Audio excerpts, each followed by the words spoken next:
Hello friends, मैं हूं आपकी नैरेटर और दोस्त संध्या। आज मैं आपके लिए बहुत ही खास स्टोरी लेके आई हूं।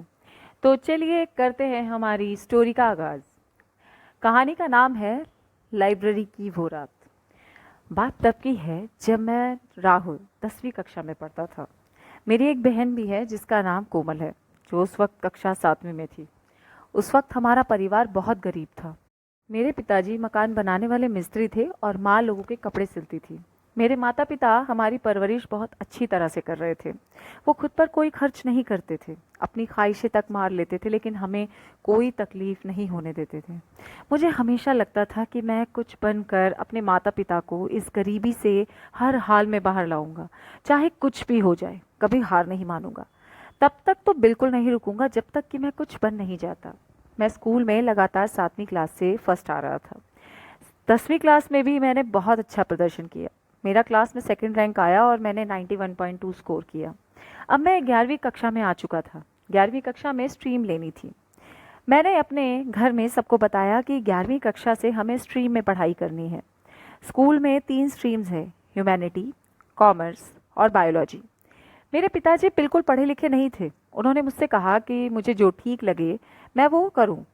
मैंने उन्हें बताया कि मेरे विज्ञान के टीचर मुझे बायोलॉजी लेने के लिए कह रहे हैं, लेकिन मैंने पिताजी को ये भी साथ में बताया कि बायो की पढ़ाई बहुत महंगी होती है, जिसका खर्च हम वह नहीं कर सकते। पिताजी ने मुझसे कहा कि यदि मैं बायोलॉजी साइंस की पढ़ाई करना चाहता हूँ तो वो मेरी पूरी मदद करेंगे। उन्होंने मुझे बताया कि हमारे गांव में हमारी 1 एकड़ ज़मीन है, जिसे वो मेरे लिए बेच भी देंगे। पिताजी की ये सब बातें सुनकर मेरी आंखों में आंसू आ गए और मैंने कामयाब होने का इरादा और भी पक्का कर लिया। उन्होंने मुझे गले से लगा लिया। मेरे पिताजी ने मुझे बायोलॉजी ही दिलाई। मैं 11वीं क्लास में भी बहुत मेहनत करके फर्स्ट रैंक पे आया। मेरे माता पिता मेरे रिजल्ट से बहुत ज़्यादा खुश थे। मेरे पिताजी ने मुझसे नीट के बारे में पूछा। मैंने उन्हें बताया कि नीट डॉक्टर बनने के लिए बहुत ज़रूरी होता है, क्योंकि इसका मतलब नेशनल एलिजिबिलिटी एंट्रेंस टेस्ट होता है। मैंने उन्हें ये भी बताया कि नीट के लिए कोचिंग भी चाहिए होती है। पिता ने मुझसे पूछा कि कोचिंग कहाँ होती है, तो मैंने उन्हें बताया कि ये फैसिलिटी हमारे कस्बे में मौजूद नहीं, इसके लिए बड़े शहर में जाना होगा। इस पर मेरी मम्मी तपाक से बोली, अरे तू नानी के घर क्यों नहीं चला जाता? वो छोटा शहर है, लेकिन है तो कलकत्ता के पास। इससे तेरी पढ़ाई भी अच्छी हो जाएगी और नानी बार बार तुझे बुलाती है, तो कुछ दिन नानी के पास भी रह लेगा। ये सब सुन के मैं सोचने लगा, कह तो मम्मी सही ही रही है। इन बातों के बाद मेरी जिम्मेदारी तो और भी बढ़ गई थी। मैं अपनी नानी के घर जाने के लिए तैयारी करने लगा। नियत दिन में नानी के घर जाने के लिए ट्रेन से रवाना हुआ और अगले दिन नानी के घर पहुंच भी गया। मेरी नानी का घर कलकत्ता के करीब एक छोटे से कस्बे में था। वहां से कलकत्ता शहर 15 किलोमीटर दूर था। मैंने नानी को सब कुछ बताया। मेरी मम्मी ने मेरी नानी को पहले ही कॉल कर दिया था। नानी के घर में नानी के साथ साथ मेरे मामा मामी और उनके 2 बच्चे भी रहते थे, जो मुझसे छोटे थे। शोभित 10वीं क्लास में था और अंबर 7वीं में थी। कोमल और अंबर एक ही क्लास में थी। मामा ने मेरा एडमिशन कलकत्ता के एक नीट कोचिंग सेंटर में करवा दिया। कुछ दिन सब कुछ ठीक था। फिर मुझे किताबों को लेकर मसले होने लगे। क्योंकि किताबें बहुत ज़्यादा महंगी थी, तो मैंने लाइब्रेरी जाके पढ़ने का फैसला किया। कोचिंग सेंटर में मेरा एक दोस्त भी बन गया, जिसका नाम अरमान था। मैंने उसको ये बात बताई तो वो भी मेरे साथ लाइब्रेरी जाने के लिए तैयार हो गया। वो तो यहाँ तक कहने लगा कि घर के टाइम पर पहुँच जाओ तो मम्मी 50 तो काम थमा देती है। हम इतनी बात कर ही रहे थे कि मुझे किसी ने बहुत ही तेज पीछे से धक्का दिया। जब मैंने और मेरे दोस्त ने पलटकर देखा तो वहाँ कोई नहीं था। मुझे बहुत ज़्यादा हैरानी हुई। अरमान डरते हुए बोला, भाई बड़ी हैरानी है, किसने धक्का दिया तुझे? मैंने माहौल को हल्का करने के लिए उससे कह दिया, अरे कुछ नहीं, तू डर मत, ऐसे ही हो गया होगा कुछ। हमने कलकत्ता की सबसे बड़ी लाइब्रेरी को चुना।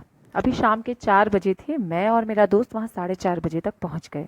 हमने कार्ड बनाने की फॉर्मेलिटीज़ पता की और अगले दिन कार्ड बनवाने के कागज़ लेकर लाइब्रेरी पहुँच गए। मुझे उस लाइब्रेरी में बहुत ज़्यादा नेगेटिव वाइब्स आ रही थी। पता नहीं, लेकिन वहाँ रुकना बिल्कुल अच्छा नहीं लग रहा था।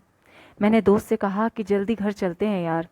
वो लाइब्रेरी भी 5 बजे बंद हो जाती थी और 5 बजे के बाद वहाँ रुकना सख्त मना था। वैसे भी मुझे 15 किलोमीटर बस से ही जाना था। मैं और मेरा दोस्त वहाँ से फॉर्मेलिटी पूरी कर कार्ड लेकर निकल गए। मेरा दोस्त अपने रास्ते चला गया और मैं अपने। मैं वहाँ से सीधे बस स्टैंड पहुँचा और अपने घर की बस ली।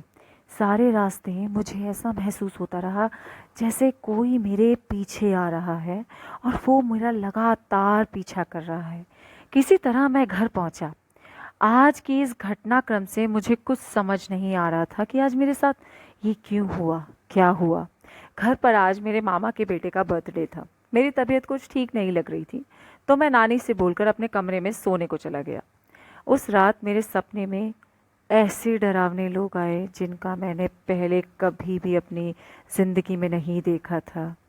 मैं एक कब्रिस्तान में खड़ा था और मेरी आंखें कब्रिस्तान में ही खुली, और जैसे ही मेरी आंखें खुली मैंने देखा कि कब्रें फटकर मुर्दे बाहर आ रहे हैं, और कुछ देर में ही वो कब्रिस्तान पूरी तरह से मुर्दों से भर गया।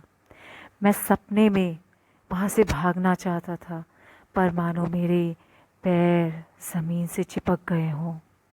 Thank you friends. हमारी लाइब्रेरी में आगे क्या हुआ सुनिए अगले भाग में। अगर आपको मेरा ये एफ़र्ट पसंद आए तो प्लीज़ मुझे सब्सक्राइब, लाइक, शेयर और कमेंट